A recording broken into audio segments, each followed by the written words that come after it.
fêter le 10e anniversaire du Trophée Andros, Yvan Muller, quadruple vainqueur de l'épreuve, a littéralement dompté les 60 000 spectateurs du Stade de France en ce dimanche 14 février 1999, jour où le sport automobile s'est enfin imposé à Paris. 10 ans, que de chemin parcouru depuis les débuts du trophée à Sercheux et Chamonix, où s'alignaient déjà les meilleurs, Alési, Darniche, Marcel Tarès, quelques pilotes moins connus quand même, mais aussi le grand blond Harry Vatanen, Jean-Pierre Jarier, l'ex-Formule 1, François Chatriot, futur vainqueur de l'épreuve, Beltoise, ex-Formule 1 également, ou encore Jean-Luc Payet. Premier duel glacé à Chamonix entre la 205 Turbo 16 de l'équipage Alési-Arpin et la BMW d'usine de Jean-Pierre Malcher. Inventeur du Trophée Andros, Max Mamers teste les premiers prototypes, d'abord sa propre BMW intégrale aux couleurs de Pierre Augourmand. Ensuite, le pilote d'essai Mamers s'installe aux commandes de la nouvelle bête de compétition de la firme de Munich, une 325iX qui semble aussi à l'aise dans le décor naturel d'Isola 2000 que sur la patinoire de vitesse de Grenoble.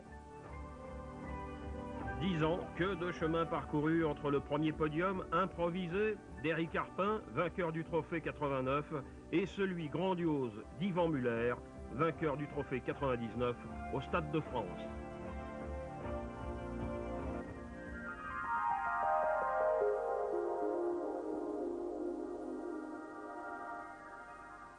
Sur l'Andros, l'habitat est parfois précaire. Mais on se fait vite des amis et de tout poil. Viens, Jeannot, viens, mon Jeannot, viens.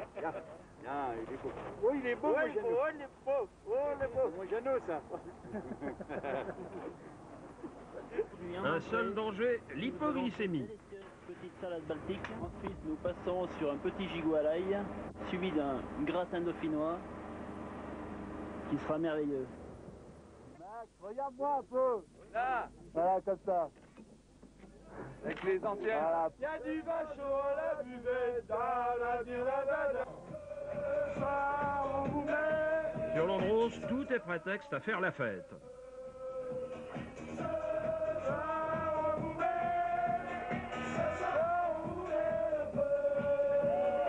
Et pourquoi ils veulent mettre le feu?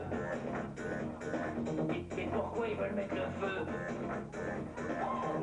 On va leur péter la gueule. La fête avec des lendemains difficiles.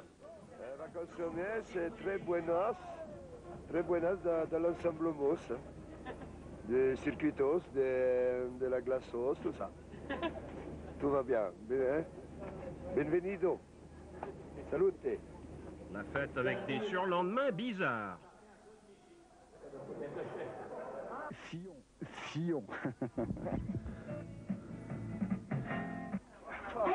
Même les stars de télé sont surprises.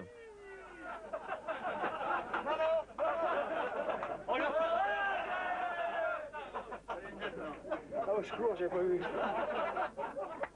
c'est pas lui. C'est coucou. Et voilà. C'était long, hein. C'était long, hein. Ah, c'est ça, enculé. Allô, Mort derrière. La fête encore, quand Stéphane Péterancel, motard du siècle, revient du Dakar, auréolé de sa 6e victoire.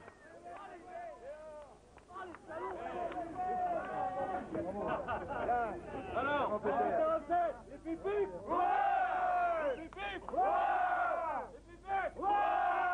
Je sais pas pourquoi tout le monde est autour de toi. Parce que t'as gagné 6 fois le Dakar, c'est ça?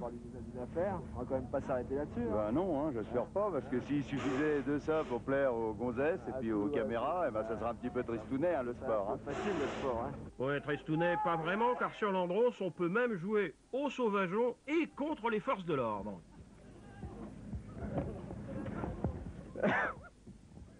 Moi, j'attaque la France. Je suis contre les Français. Et je vais les attaquer tous.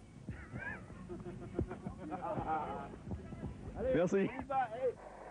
Un jour, Max Mamers a eu une idée idiote, celle du podium mobile, pour que tout le monde voit tout partout, et voilà le travail.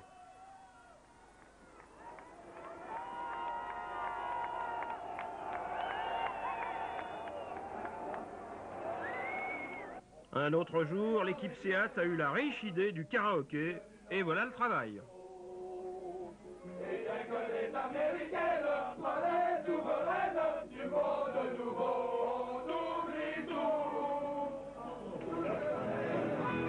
Quant à François Chatriot, le soir de son premier trophée gagné, il se prend carrément pour Antoine.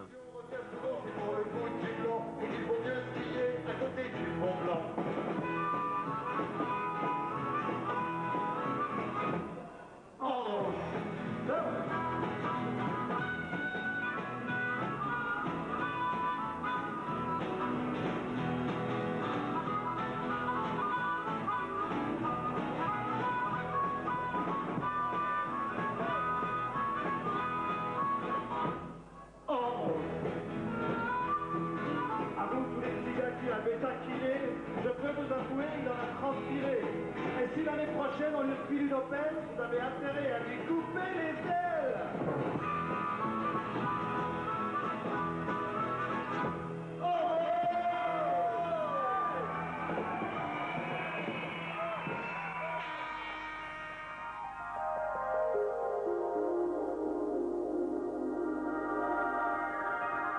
Pour faire une bonne course, 3 choses. Premièrement, les gants. Les gants, vous allez dire, c'est pour bien tenir le volant. Pas du tout. C'est pour pas avoir froid aux mains. Parce qu'il meule beaucoup. Alors, deuxième truc très important, la cagoule. La cagoule, c'est pas pour avoir froid, c'est pour éviter d'avoir trop chaud quand le véhicule brûle. Donc toujours bien installer la cagoule, hein, ça c'est important, pour avoir une bonne visibilité. Hein. S'il y a un petit peu de soleil, éventuellement, n'hésitez pas à mettre une paire de lunettes. Et alors, pour finir, vous ajoutez un joli casque qui est obligatoire et qui est évidemment pour la sécurité. Et là c'est parti. Vive le sport!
En 10 ans, le Trophée Andros a accueilli bien sûr des bolides venus de tous les horizons. La 205 Turbo 16 de rallye, la BMW 325 intégrale, la Lancia Delta S4, les Citroën AX et Visa Proto, parfois en figuration, parfois victorieuses.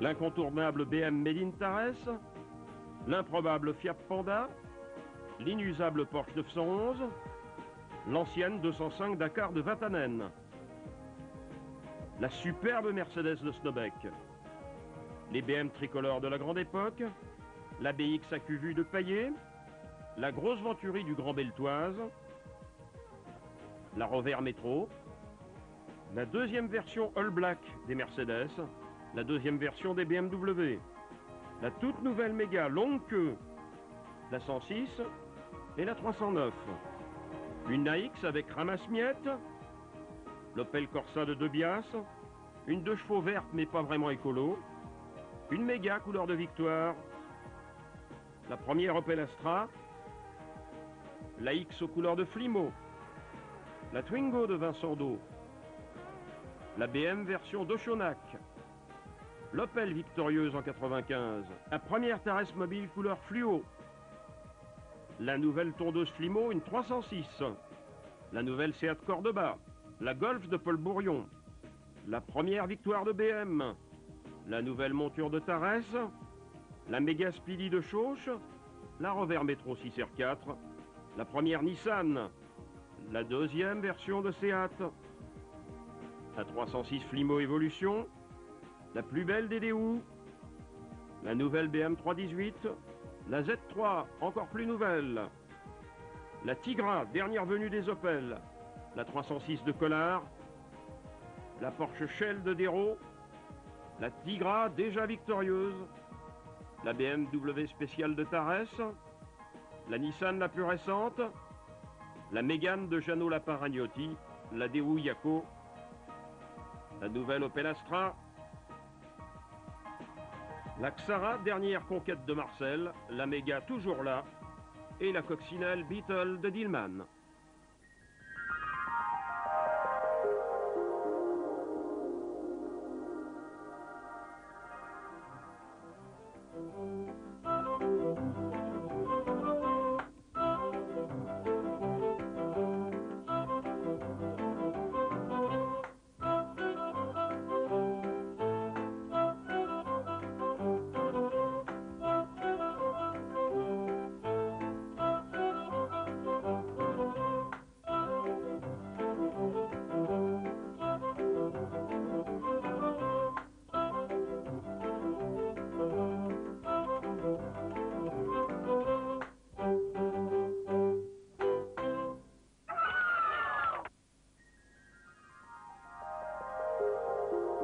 Le cadre naturel du Trophée Andros, c'est bien sûr la montagne. La montagne et ses sommets, comme l'écrivait André Gide, il est bon de suivre sa pente, pourvu que ce soit en montant. Suivez le gide et suivez le guide. Cicère-Chevalier est le berceau de l'Andros, Chamonix en fut l'ancêtre.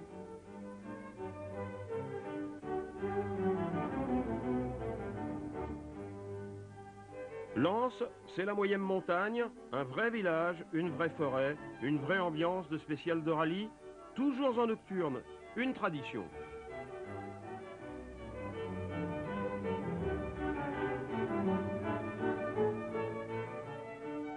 Champs-Rousse, un décor de carte postale et un circuit tout plein de bosses, trop peut-être.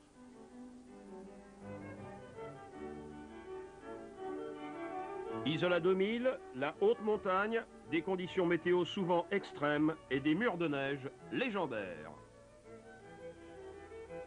Pelouse de Reuilly, altitude 0, la première montée à Paris du Trophée Andros. Val Thorens, altitude 2200 mètres, c'est là que débutent toutes les saisons et ça mérite toujours le voyage.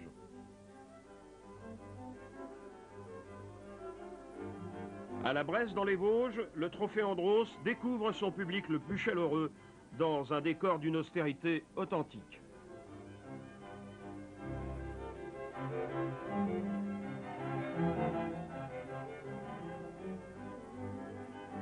incursion à Paris, cette fois chez Beltoise, sur le circuit de Trappes.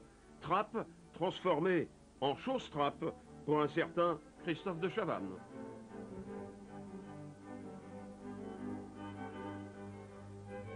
Superbès, c'est l'Auvergne. L'Auvergne, c'est Claude Michy. Et Claude Michy, c'est un sens inné de l'organisation. Première apparition de l'azote liquide pour transformer rapidement un terrain boueux en patinoire Andros. Même motif, même punition sur l'aéroport du Bourget pour la 3e escale parisienne du trophée. L'azote liquide, c'est l'arme absolue des faiseurs de neige. Bienvenue en Andorre sur le circuit du Pas de la Case, circuit au tracé magnifique, entièrement à main gauche, ce qui profite aux pilotes les plus adroits.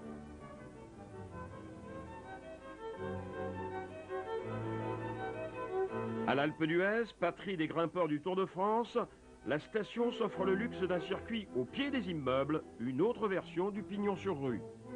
À Xonru, pas le moindre signe de glace, alors on fera pour le mieux et le public des Vosges restera comme toujours stoïque.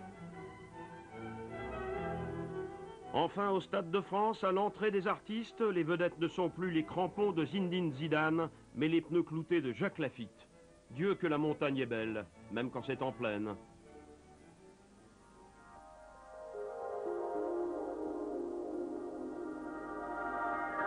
Certains pensent que la conduite sur glace, ça n'est pas sorcier. Le pilote préparateur Gerhard Hillman n'est pas tout à fait de cet avis. On a fait appel à un sorcier et donc il a passé la soirée avec nos pièces et donc le sorcier qui va évoluer avec moi dans la voiture, je pense va nous faire en sorte qu'on passe un bon week-end.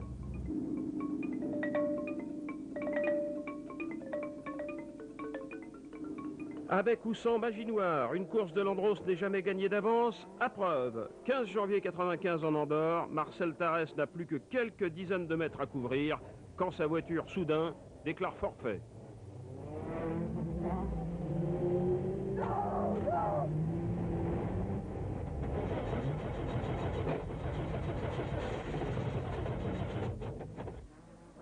Premier Berce 92, pelouse de Reuilly à Paris, scénario catastrophe pour Jean-Pierre Malcher. En tête sur sa BMW Motul, il peut encore gagner le trophée, mais derrière lui, la Mercedes de Jacques Lafitte est d'un avis contraire. La suite se passe de commentaires.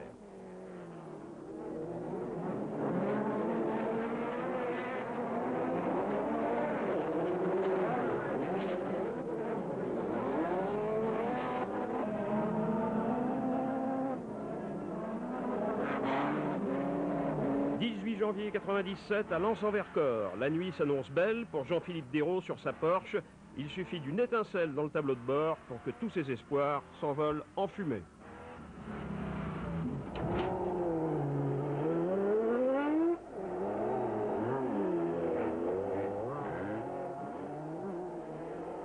« 21 décembre 97 à l'Alpe d'Huez, c'est Noël dans 3 jours et Jean-Marie Bigard s'offre son plus beau cadeau, sa première victoire en finale.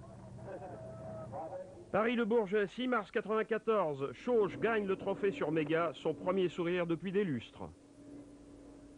Lens-en-Vercors, 1er février 98, 3e victoire consécutive pour Yvan Muller.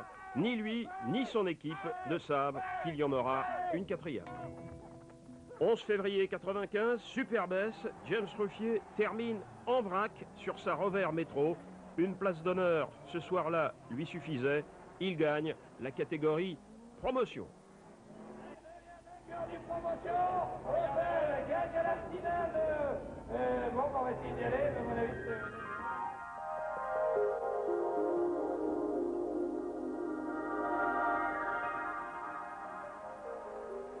Bienvenue à bord des bolides du trophée Andros. 4 roues motrices pour tous, 4 roues directrices pour la catégorie élite.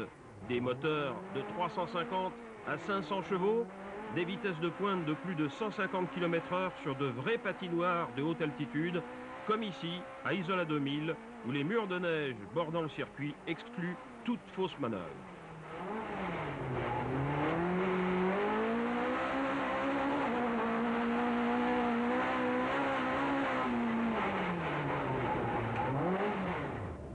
Dans la principauté d'Andorre, au lieu dit le Pas de la Case, se trouve le plus beau virage à gauche du trophée, peut-être même la plus belle courbe du monde, elle a été dessinée par le regretté Alain Froment.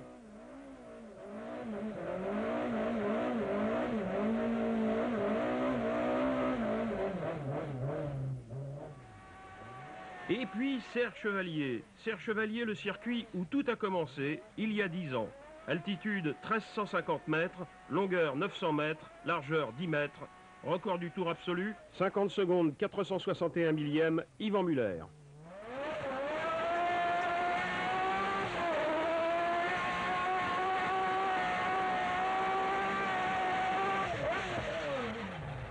Les mêmes pneumatiques pour tous, même marque. Il y eut d'abord Pirelli, puis Michelin, même cloutage. Seul change les suspensions soumises à rude épreuve, comme celle de la BMW du Belge Marc Duez. Conduire, c'est le pied. Gros plan sur les membres inférieurs du grand pilote finlandais Markku Alén. Il doit chausser du 45. Pratique pour freiner tantôt du pied droit, tantôt du pied gauche. Travail d'artiste dans le huis clos de l'Opel Tigra.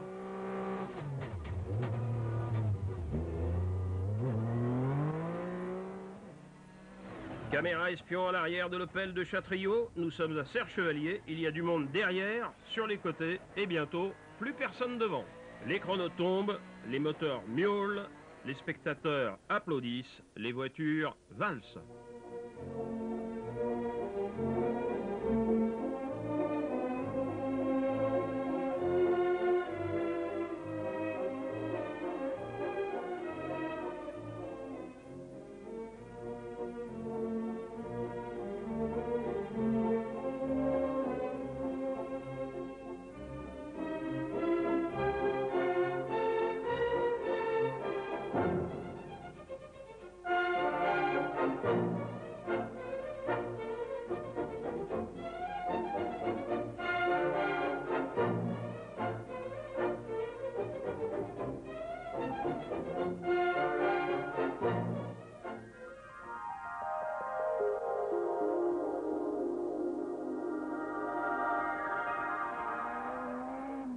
À 2200 mètres d'altitude, Val Thorens se vante d'être la station la plus haute du trophée. La tempête qui s'y est abattue en 91 a bien failli compromettre l'épreuve. C'est à l'aveuglette et en programme minimum que les pilotes ont pris le volant. Danny Snobeck remportant l'unique manche qualificative sur sa toute nouvelle Mercedes 190.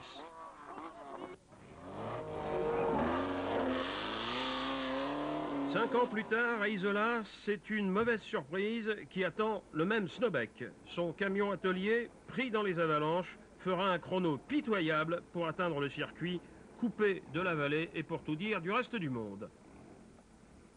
En février 93, quand l'Andros débarque sur le circuit beltoise de Trappes, un vent de folie souffle sur les spectateurs. Ils sont 30 000 agglutinés, perchés, parqués, embusqués, comme quoi on peut atteindre des sommets sans être à la montagne. Alpe d'Huez, 1997, manche qualificative. Au volant de sa BMW, Yvan Muller réalise le meilleur temps absolu, malgré une faute de pilotage dont lui seul pouvait se tirer. J'étais quasiment en tête à queue, j'avais l'arrière qui avait passé l'avant. J'ai voulu à un moment donné tenter un 360 degrés histoire de perdre moins de temps. Je dis à 360 degrés, la piste, il y a du grip, ça va pas le faire. Donc j'ai contrebaqué, je suis resté gaz et ça a passé et ça fait malgré tout le meilleur temps.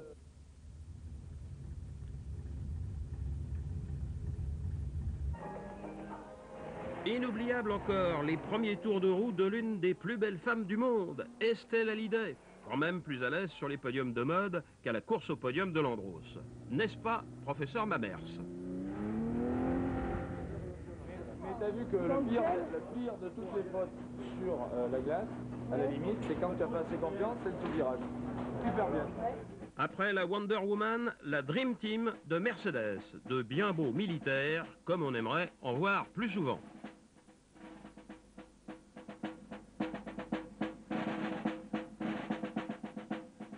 Et 3 Mercedes en tout point identiques pour les top pilotes de l'écurie Danny Snobeck.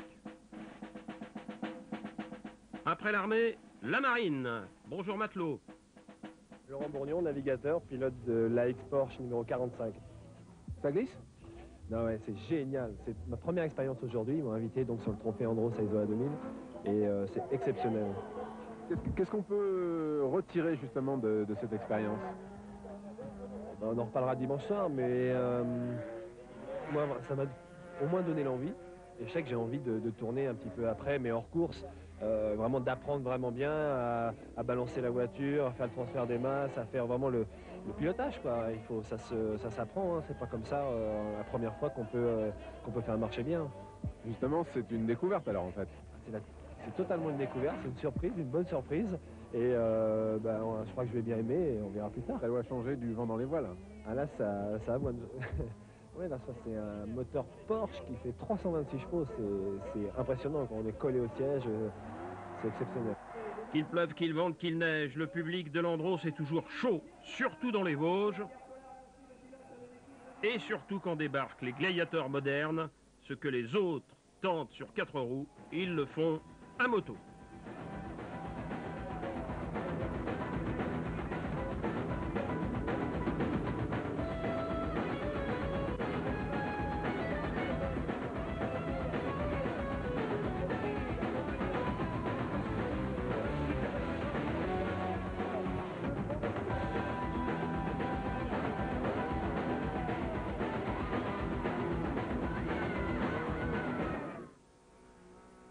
Leçon de pilotage, acte 1. Moniteur Yvan Muller. Il a l'air cool, assis bien en arrière, la tête haute, le regard tranquille. Il conduit pratiquement d'une main.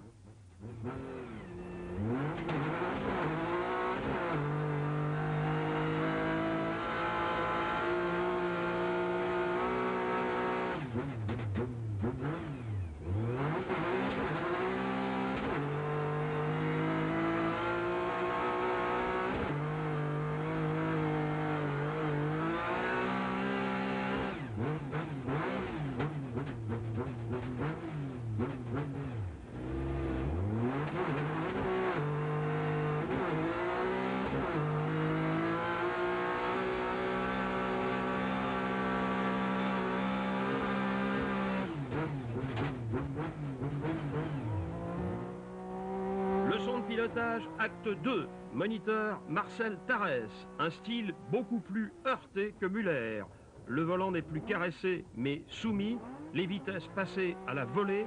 La tête et les épaules font corps avec la voiture. Il donne même des coups de boule pour aller plus vite.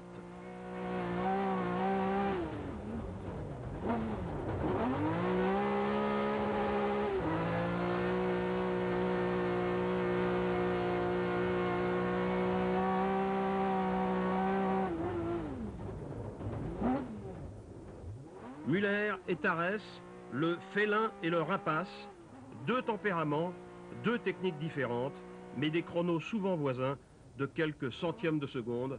C'est ça aussi le trophée Andros.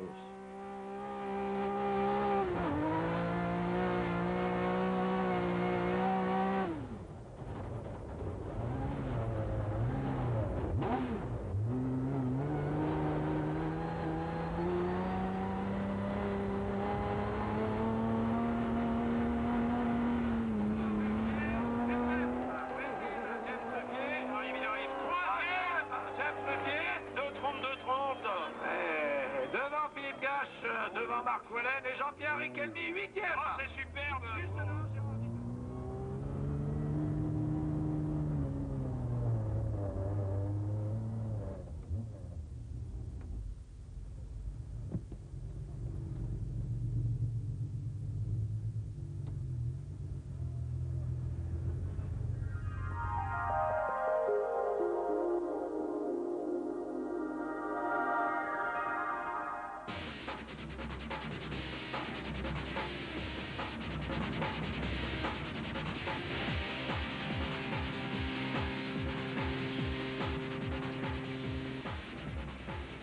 Je pense qu'une moto d'enduro est la moto qui convient le mieux à ce genre de discipline, comparé à une moto de cross ou une moto de trial ou tout ce qu'on peut trouver. Donc c'est ce qui va le mieux. Après c'est un réglage des rapports, suspension, une courbe de moteur pour qu'elle soit agréable, progressive. Pas une question de puissance parce qu'en fait ça patine toujours, Donc juste pour pouvoir accélérer tôt, une bonne courbe moteur.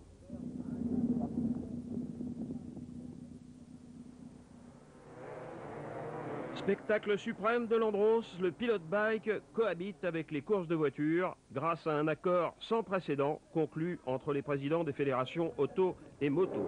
Dans le brouillard de Val Thorens, le tenant du titre, David Bafloff, s'endort peut-être sur ses lauriers. Roblin et Perronon le passent au freinage et la victoire sourit au plus audacieux des deux dans la descente, Christophe Roblin.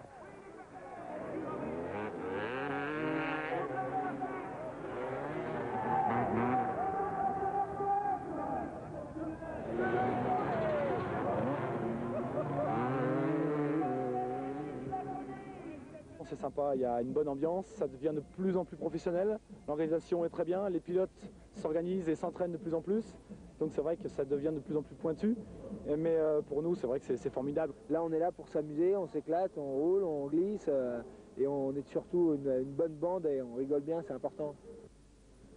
À pied de course, mes enfants, ça part sur les chapeaux de roue. Et Iceman est là, Iceman. Andor qui rit et Andor qui pleure, ça rit pour Iceman Bafloff qui prend sa revanche sur le peloton.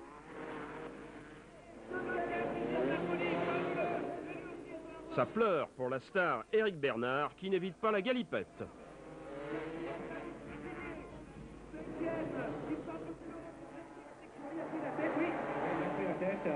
La gaz-gaz de Patrick Charlier est en tête, le pilote de trial devant tous les pilotes. Étape mouvementée à l'Alpe d'Huez. D'abord un peloton groupé, Pour la finale, il s'échappe, Patrick Charlier. puis une échappée en duo Charlier-Bafloff. Enfin le sprint final, lancé de loin par David Bafloff, extérieur, puis intérieur, puis victoire. Il a doublé devant la piscine dans une glissade fabuleuse. Et David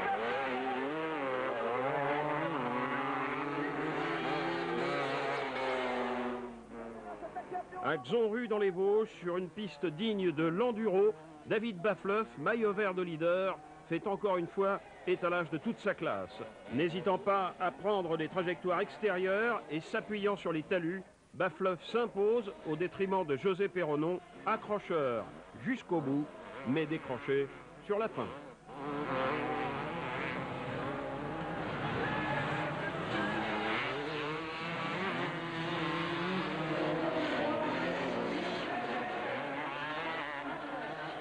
Celui qui a essayé une nouvelle fois d'imposer sa loi derrière José Perronon, s'accroche Olivier. Déjà spectaculaire de jour et sur une piste plate, le pilote bike devient phénoménal en nocturne sur un circuit aussi tourmenté que l'Anse-en-Vercors. Le 16 janvier 1999, aux environs de minuit, les deux pilotes acrobates Laurent Bouffiou et Olivier Girard ont offert à leurs supporters un duel vraiment d'anthologie. Peut-être un épingle là-bas à l'extérieur. Et David Bafloff qui revient.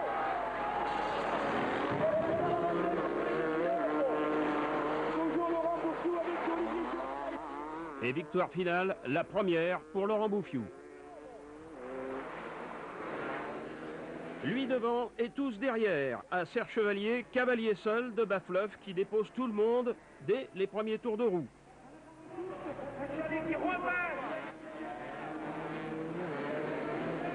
C'est chaud devant, mais aussi chaud derrière. Laurent Bouffiou, pris en tenaille, va chuter en milieu de peloton et personne ne rattrapera Iceman Bafloff.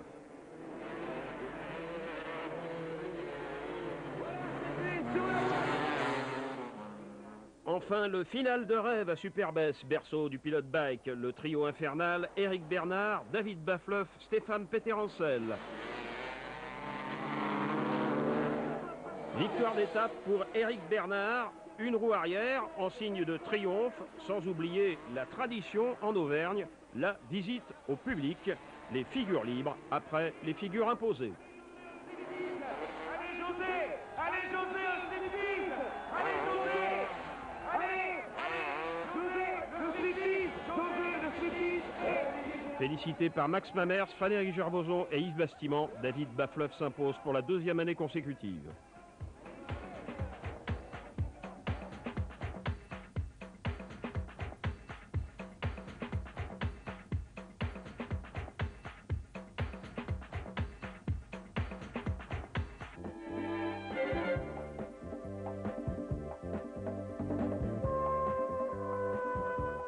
30 pilotes et 15 voitures composent le plateau du Challenge Citroën Saxo où cohabitent des moniteurs de conduite sur glace, de jeunes pilotes sans trop de budget, de vieux briscards des circuits, des stars de tous les sports, des vedettes du showbiz et des journalistes en mal de sensations.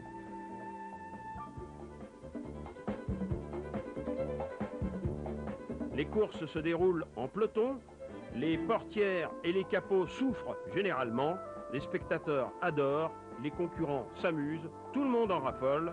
Le Challenge Citroën Saxo, une autre façon de succomber à l'Andros, version allégée.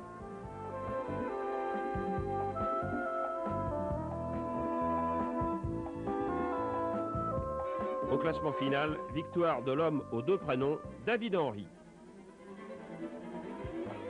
J'ai été très régulier, les autres ont fait des fautes et j'ai engrangé le maximum de points avant la dernière course, donc ce qui me permet de remporter le championnat.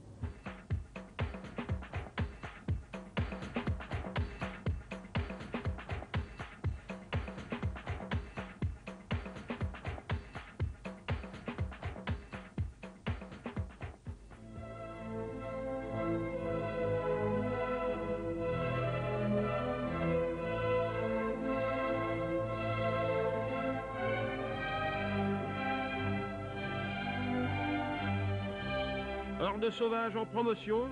La promotion, c'est la division 2 de l'Andros. Les voitures n'ont que 2 roues directrices. Promotion, paradis des gentlemen drivers, pépinière de jeunes talents, mais aussi tremplin vers l'élite. Exemple, Claude Millet, aujourd'hui pilote officiel chez Nissan, et James Ruffier, pilote usine chez Opel, sont tous deux d'anciens vainqueurs de la promotion. La promotion, un regard optimiste vers l'avenir, à l'image de Mélanie Casani, 20 ans, du talent et de l'accent. Je me régale depuis le début, c'est vraiment super, il y a une bonne ambiance, la conduite c'est vraiment très plaisant et en fait c'est une réussite complète. Encore plus jeune, 19 ans, et déjà de corvée d'autographe, Julien Pressac. Si une marque me remarque ou pense que j'ai des qualités bonnes pour représenter leur marque, je suis tout ouvert à toute proposition. C'est vrai que c'est le rêve de tous les jeunes pilotes un jour de courir pour une équipe comme Opel, comme Nissan. Mais bon, pour l'instant on n'en est pas là, il faut faire bien avec ce qu'on a aujourd'hui. C'est l'autre jeune qui monte, Laurent Fouquet, sur sa Seat Cordoba. Il signe une première pole position à Val Thorens, mais il se fait surprendre au démarrage. Sa voiture est verte, mais il démarre comme un bleu. Pour Laurent Fouquet, c'est donc le pire des scénarios dont profitent tous ses adversaires et surtout la Nissan du spécialiste du karting, Philippe de Corsac. En Andorre, bis repetita, nouvelle pole position pour Fouquet et nouveau départ manqué. Malgré sa 3e place en finale, Laurent Fouquet remporte quand même le scratch devant de Corsac et du Saucy.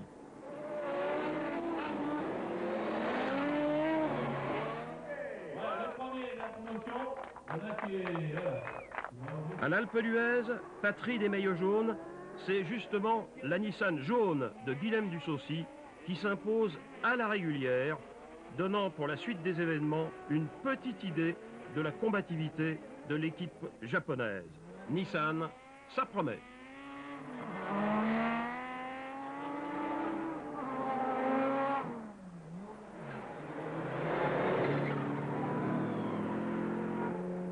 Autre version du péril jaune, si l'on peut dire, le break orange de Bertrand Ballas qui donne le tournis à ses adversaires sur le circuit chaotique de Zonru dans les Vosges.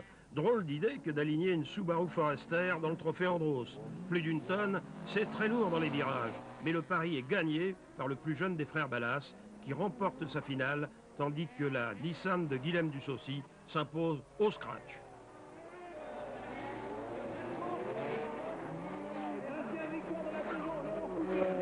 Duel de trajectoire en nocturne à Lens-en-Vercors. Venu de la Formule 3000, Jérôme Polican découvre le trophée au volant d'une Nissan. Il découvre aussi l'incroyable agressivité du jeune Sébastien Rousseau sur BMW. Accélération, freinage tardif, point de corde, contre-braquage. Même sur la glace, les bonnes vieilles techniques sont efficaces. Polican, le rookie, résiste et gagne dès sa première sortie sur l'Andros.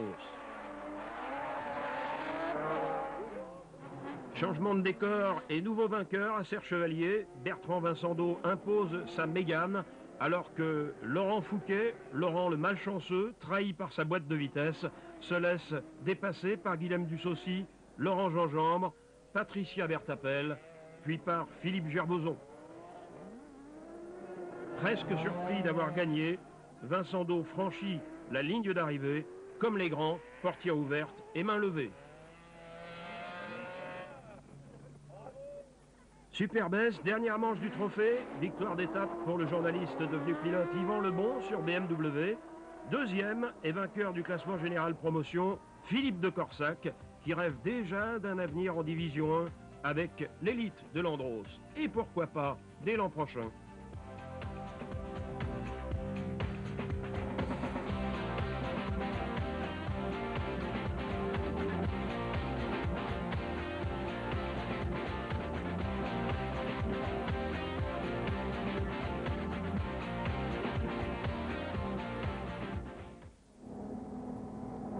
L'élite cette année, c'était encore et toujours Yvan Muller, de plus en plus sollicité par les écuries et les sponsors, dans des disciplines aussi différentes que l'endurance et le supertourisme. Dans quelles dispositions le triple vainqueur de l'Andros allait-il aborder la saison 98-99? Réponse dès l'ouverture de Val Thorens. Meilleur temps des essais, pole position, victoire en qualif et en finale, la totale pour Yvan Muller et sa nouvelle Opel Astra. Il renoue avec ses gestes favoris, point levé, portière ouverte et bien sûr 360 degrés.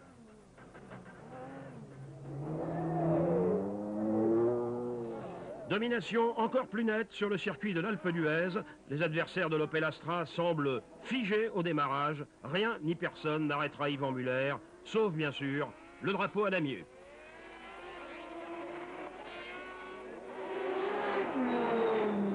À Lens-en-Vercors, troisième victoire de la saison pour Muller, qui fait vraiment la loi sur les podiums aux dépens de Tarès et Ballas.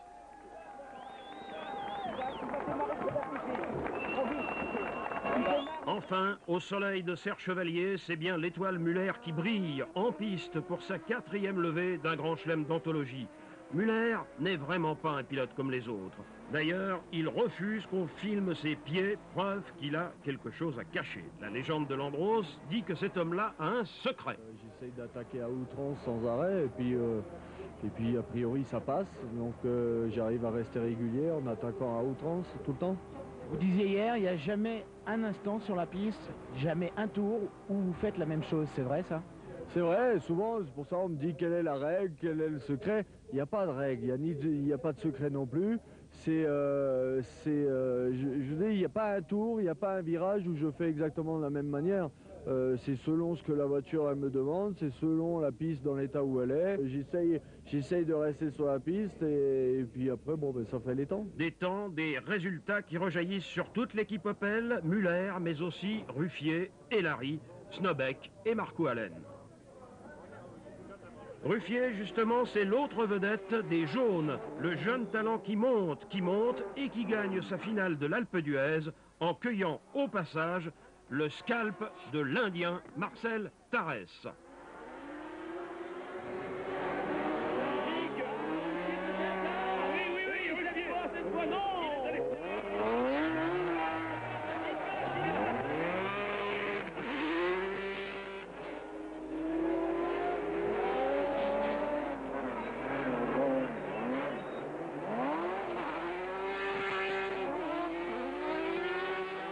Tarès, parlons-en. Chez lui, ça se passe au volant, mais aussi sous la tente et dans la tête, car chez Tarès, on ne fait pas que piloter, on invente, on dessine, on construit les voitures.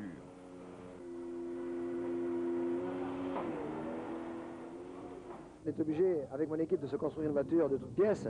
Et ça, c'est pas facile, parce qu'en fait, c'est beaucoup d'heures. On s'est levé pendant 1 mois et demi à 5 h du matin, tous les jours jusqu'à 10 h du soir. Je suis un peu fatigué, il faut que je retrouve le rythme, mais la bête est solide, pas de problème. Dans sa voiture, cette année une Citroën Xara, Marcel Tarès est un véritable athlète. Incisif, précis, accrocheur, le décuple champion de France de la montagne se bat avec les armes de son pays de Sud-Ouest. à la façon d'un rugbyman.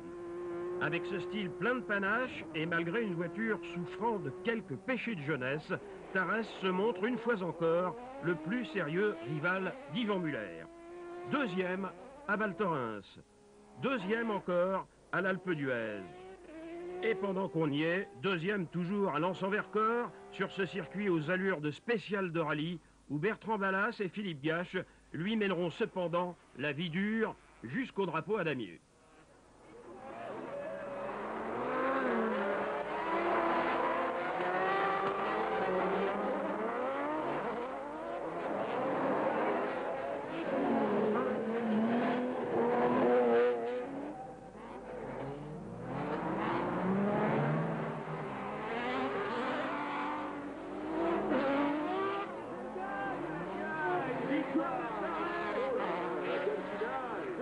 La série continue à Serre Chevalier, son circuit fétiche, où sa victoire en finale masque sa défaite au scratch, derrière Muller.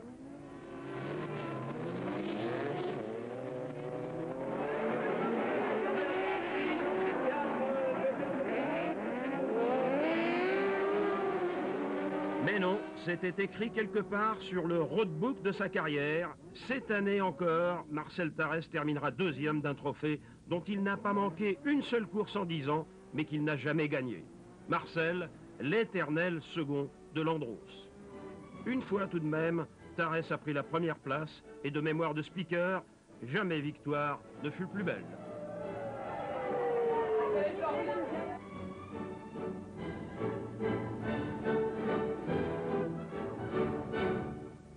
Attention, cet homme est dangereux. Nom, Gache, prénom, Philippe. Signe particulier, le seul pilote Andros à avoir participé aux 500 miles Indianapolis.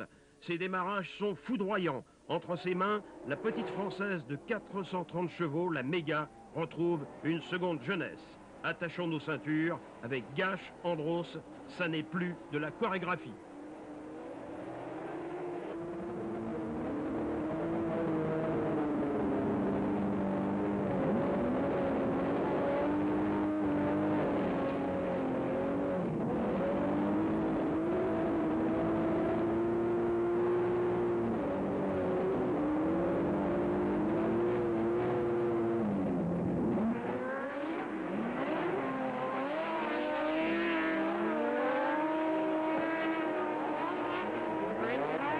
Scène vue de l'autre voiture, la Mégane du Norvégien Tommy Ronstadt, preuve que lui non plus n'est pas un ingrat.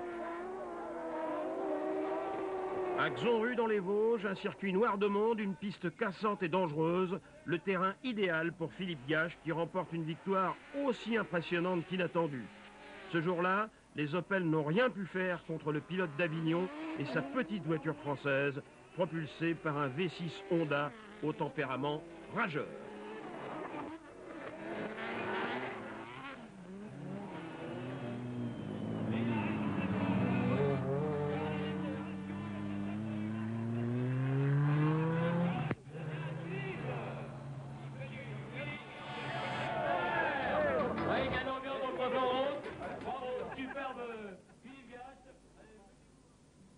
Tempérament rageur aussi chez Nissan, n'est-ce pas Jean-Marie Bigard? Comme le circuit tourne très à gauche, il y a le plus grand gauche de la planète, un circuit de plus de 200 mètres, virage à gauche, là, tout le temps à gauche, à gauche, à gauche. Donc on a réglé l'auto pour qu'elle tourne à gauche. Donc elle est un petit peu penchée, il y a la roue arrière gauche qui ouvre un petit peu, et puis on l'a un petit peu baissé comme ça, puis on a rajouté un petit peu des dérives, et puis une petite réglette.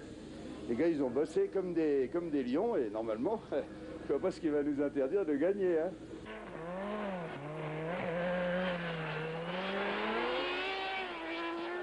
Excellente prophétie de Bigard, puisque Stéphane Peter-Hansel, l'homme à tout conduire de chez Nissan, remporte la victoire au scratch. De nuit comme de jour en Andorre, Peter-Hansel était imbattable cette année. Quelque part, ça doit servir d'être un motard. Ce que je fais en enduro, ce que je fais en rallye raid, ça sert, les trajectoires, j'ai quand même un bon sens de la trajectoire. Et là, je sais qu'il y a des endroits où je suis le seul à passer de cette façon. Donc c'est peut-être ça qui fait un peu la différence ce week-end. Pour Jean-Pierre Melcher, pilote Nissan numéro 1, plus dur sera la chute. Ce soir-là, à Superbès, il lui fallait une place de 4e pour empocher la victoire finale. Et regardez la suite. Dans le dernier tour, Melcher se fait doubler par les 3 Opel. Nissan laissera donc la victoire d'étape à la belle Daewoo du monégasque Jean-Pierre Riquelme, interrogé sur la ligne d'arrivée par un jeune reporter improvisé, tout juste sorti de l'école de journalisme, après être sorti de l'école de médecine. Un certain François Chatriot. Je crois pas encore vraiment, non mais c'est vrai, c'est un peu un rêve pour moi, c'est ma première victoire au Trophée Andros. Et c'est pas une victoire du hasard, puisque cette même voiture s'était imposée il y a quelques années ici même. Il y a 2 ans, la même voiture est gagnée ici, donc elle est toujours très bien sur ce circuit, donc on a un petit peu moins de puissance que les autres, on a détruit un peu moins les pneus, on a profité dans la finale comme ça. Encore fallait-il bien la conduire, ce qui était ton cas. Bon, on s'est débrouillé, ouais, ça va, on a bien géré ça, c'est bien passé. Une petite qui n'a pas peur des grosses, la 306 Turbo de Pierre Collard et Gabriele Noberasco, le jeune premier français et le gentleman driver italien. En tête dans sa finale de Val Thorens, Pierre Collard est malheureusement trahi par la mécanique.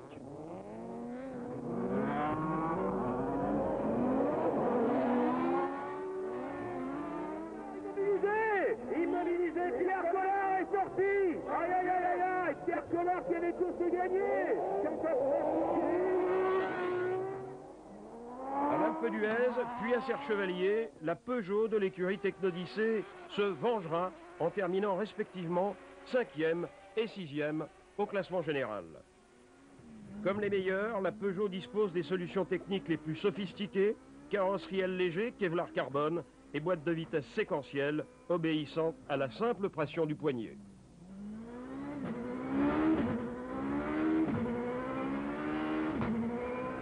Officiellement, BMW n'est plus sur le trophée, mais la belle Z3 de l'explosif Jean-Philippe Dérault brille quand même dans les Vosges avec l'Opel de James Ruffier accroché jusqu'au bout à ses basques.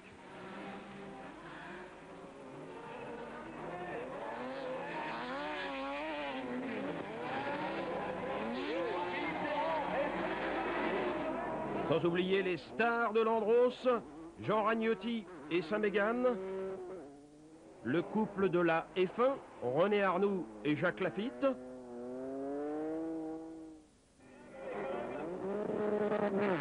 le couple des Italiens, Zenere Ouzeni, également sur Opel, le couple Cadra-Quinca, Paillet et Knapik sur leur saxo rouge,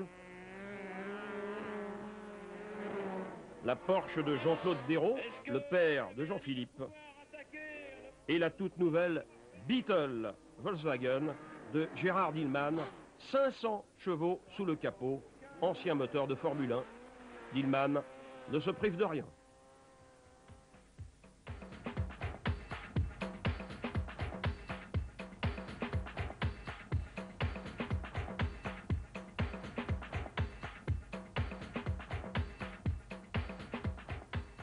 Allez, maintenant, on monte à Paris, au Stade de France, le défi de la saison, une semaine pour installer une piste de glace et un décor simili-montagne dans le Temple des Bleus.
Que le spectacle commence, un show digne de Ben-Hur, une course de chars moderne, 60 000 spectateurs sur les gradins, la présentation des gladiateurs et toujours cette convivialité contagieuse, la marque de fabrique de l'Andros.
En hors d'œuvre pour mettre en appétit la course de Formule France, remportée à la surprise générale par un spécialiste de la glisse, Patrice Martin, champion du monde de ski nautique, devant Philippe Détoubissery, Paul Belmondo, Caroline Barclay et le navigateur Loïc Perron.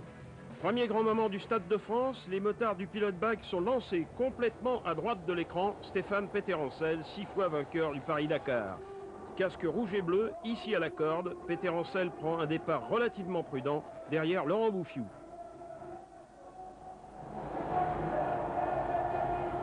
À l'issue des premiers 200 mètres, Peterencel, en bagarre avec Bafleuf, laisse partir Laurent Bouffiou. Tactique, sans doute.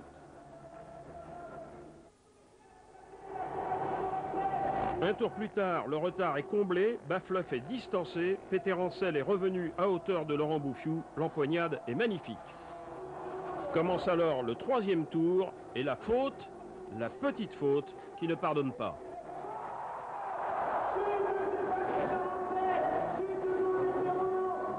Instant dramatique, Peterencel est tombé lourdement, Bafleuf n'a pas pu l'éviter, quelques secondes d'angoisse, mais Peter en a vu d'autres.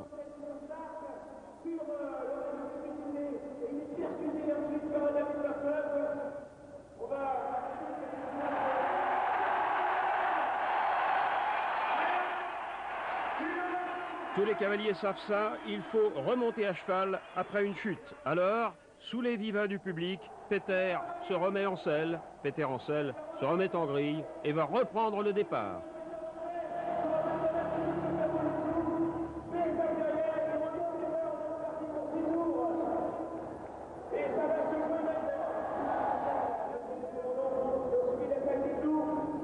Une chance au grattage, une chance au tirage. Cette fois, c'est Roblin qui prend le meilleur départ. Comme tout à l'heure, Peterencel reste à la corde.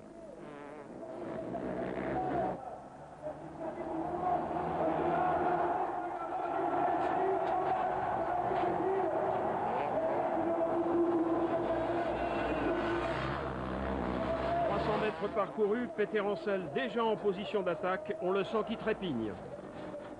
Ça y est, c'est fait, il passe à l'offensive, le public le salue.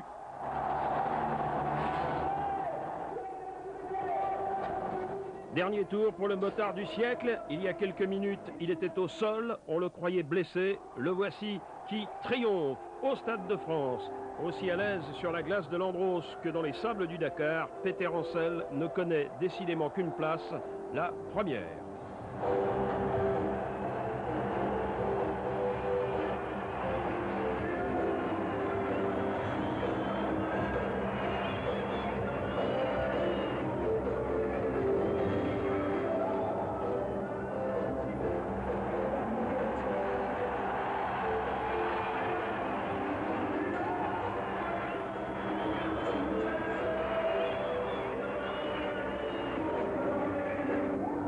piste pour les voitures. Ici, Snobek à gauche contre Ragnotti. Finale sur 3 tours et suivant le principe de la course-poursuite en cyclisme.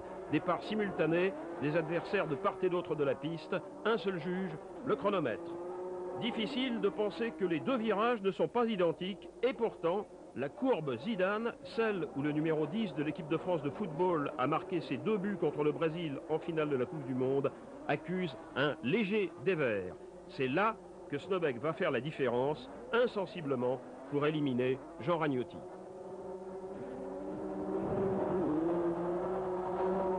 Pilote spectaculaire, rallyman jusqu'au bout des ongles, Jean Ragnotti doit se faire violence pour ne pas lancer sa Mégane dans des glissades contre-productives.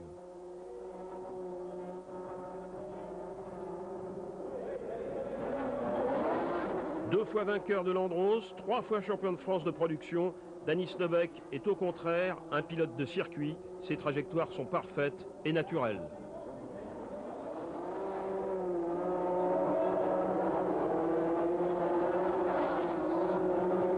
Le chrono départagera les 2 champions. Snobek l'emporte pour 8 dixièmes de seconde, une petite éternité.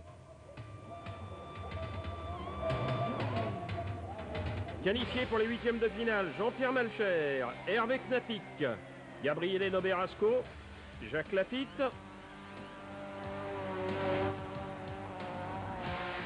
James Ruffier,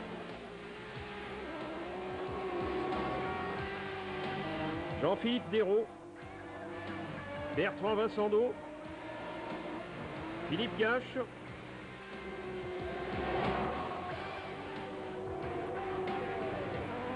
Frédéric Gerboson, Jean-Pierre Riquelmy, Pierre Collard, Bertrand Ballas,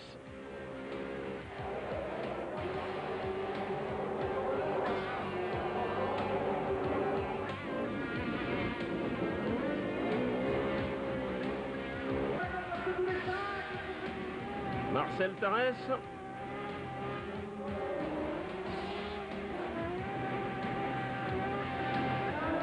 et bien sûr Yvan Muller.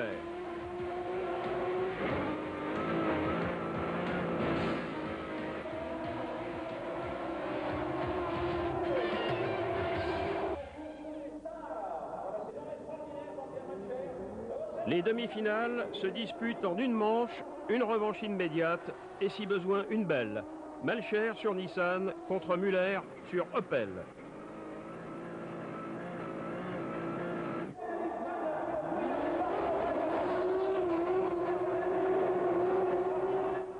Jean-Pierre Malcher, 5 fois champion de France de production, super production et super tourisme, ancien recordman du monde de vitesse sur glace, accessoirement moniteur personnel de Jean-Marie Bigard, ne pourra rien faire aujourd'hui contre l'homme qui crève l'écran, Yvan Muller.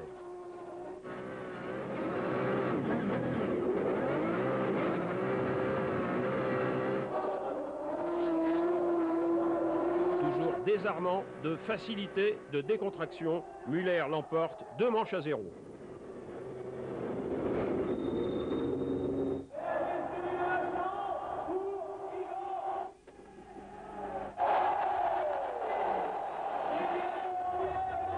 Seconde demi-finale, Gache sur Mega contre Tarès sur Citroën. 5e rapport engagé, Marcel Tarès ne touchera plus à son levier de vitesse. Incroyable, il semble avoir placé sa Citroën Xara sur rail.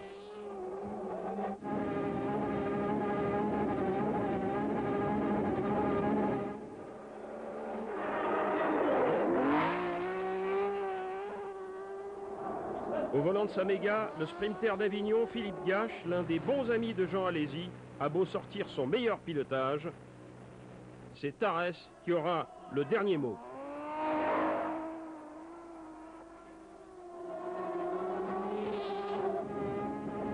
Tarès, comme Muller, l'emporte 2 manches à 0.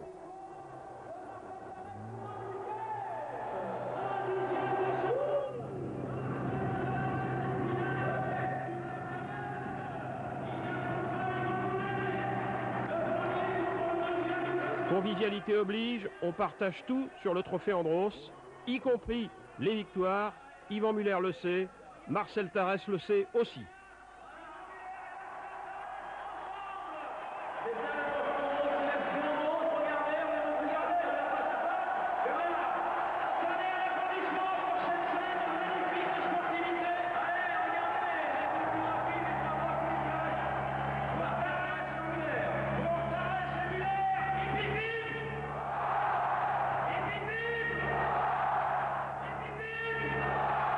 Et le même geste de Marcel Tarès avec Philippe Gache.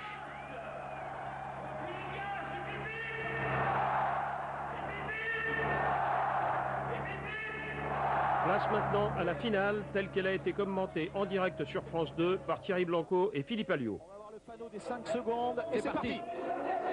Oh là là, je crois que c'est mieux parti pour Yvan Muller. Je pense que c'est mieux parti. 3 tours, hein. On vous rappelle le règlement si vous nous rejoignez. 3 tours de circuit. Et ensuite 3 autres tours, puisqu'il faut gagner 2 manches. Tarès en tête. Tarès est en tête.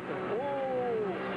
J'aimerais qu'on voit la comparaison justement des deux pilotes. Un qui a une main sur le volant, une main sur le levier, et l'autre qui est en permanence, regardez, en permanence, 2 mains sur le volant. Et 2 mains sur le volant et on ne change pas de vitesse sur l'Axara. C'est tout le contraire sur l'Opel avec Muller. Alors regardez bien, propre à l'intérieur, petit talon pointe pour vous expliquer avec l'Axara. Ce sont les pieds de Marcel Tarès, hein, à fond sur l'accélérateur. Il n'y a rien qui bouge. Oh là là, c'est vraiment proche. Hein. Wow, il a regagné du temps, Yvan Muller. 19 centièmes, il a gagné 20 centièmes sur un tour. Bon, ça va être chaud. Ah, il a repris le dessus, Muller. Il a repris le dessus d'un cheveu. J'ai l'impression qu'il a fait un petit... J'ai vu un bout de l'arrière de l'Opel. Voilà, Eh ben non, c'est Tarès. C'est Tarès. 21 centièmes. Oh là là, il croit qu'il est premier. Il croit que c'est lui qui a gagné, Yvan Muller. Vous avez vu la grimace? Eh oui. Oh, il est content, Marcel Tarès. Attention, deuxième manche. Il va falloir les nerfs parce que là, maintenant, c'est la tension nerveuse. Il ne faut pas se déconcentrer. Il va pas falloir aller à la faute. La moindre petite faute, on l'a vu. Vous l'avez vu, regardez la trajectoire tendue de l'Axara qui va pratiquement toucher à l'intérieur la paroi de glace. C'est dire qu'il n'a pas perdu 1 centimètre sur sa trajectoire. Marcel Tarès, attention à la deuxième manche. C'est parti pour les 5 secondes.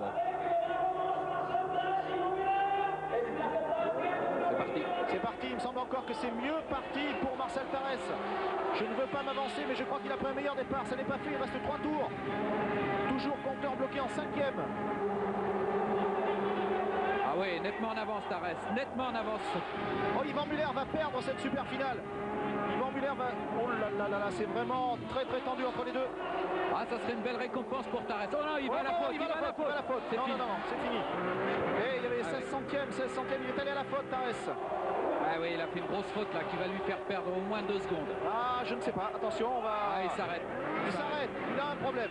Marcel Tarès a un problème, que se passe-t-il? Oh, c'est pas croyable. Oh là là, il est maudit. Il était en tête. Que se passe-t-il? Il était en tête. Là, il a demandé...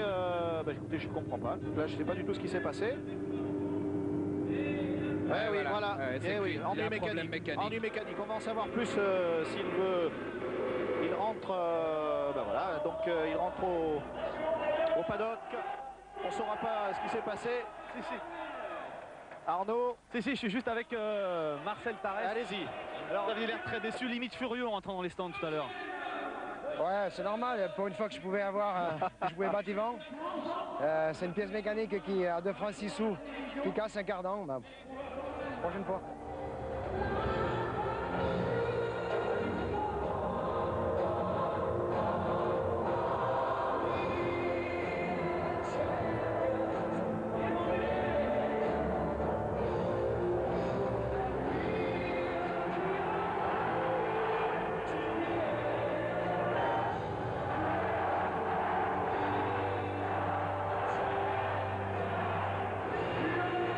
Cette image inoubliable d'un triomphe romain pour Yvan Muller, le nouveau dieu du stade, dans le plus beau des stades du monde.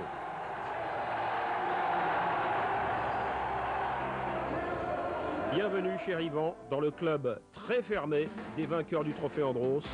4 fois pour Yvan, au total 5 vainqueurs en 10 ans.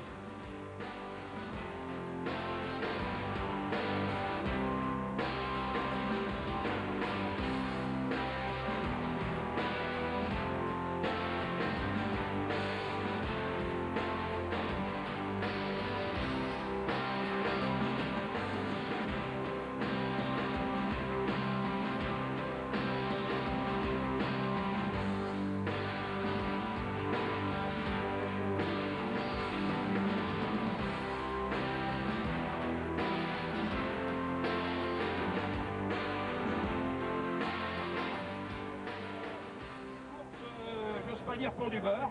Non, mais... Une course pour le gâteau. Une course pour le gâteau, une course pour le 10e anniversaire. C'est l'anniversaire du Trophée Andros.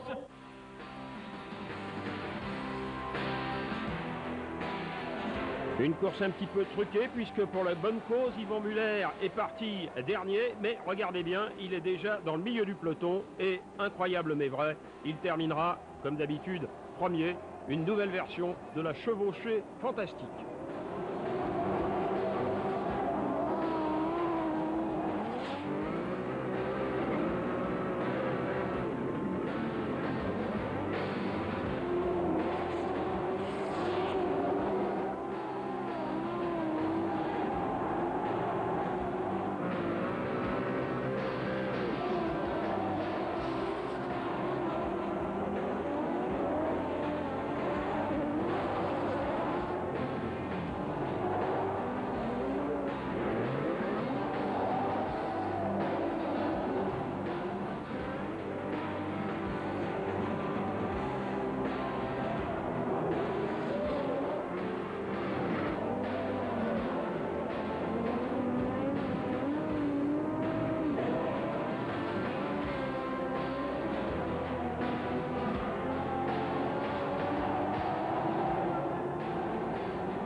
Je pense que c'est, il faut arriver à revenir ici. Pour revenir donc dans l'avenir.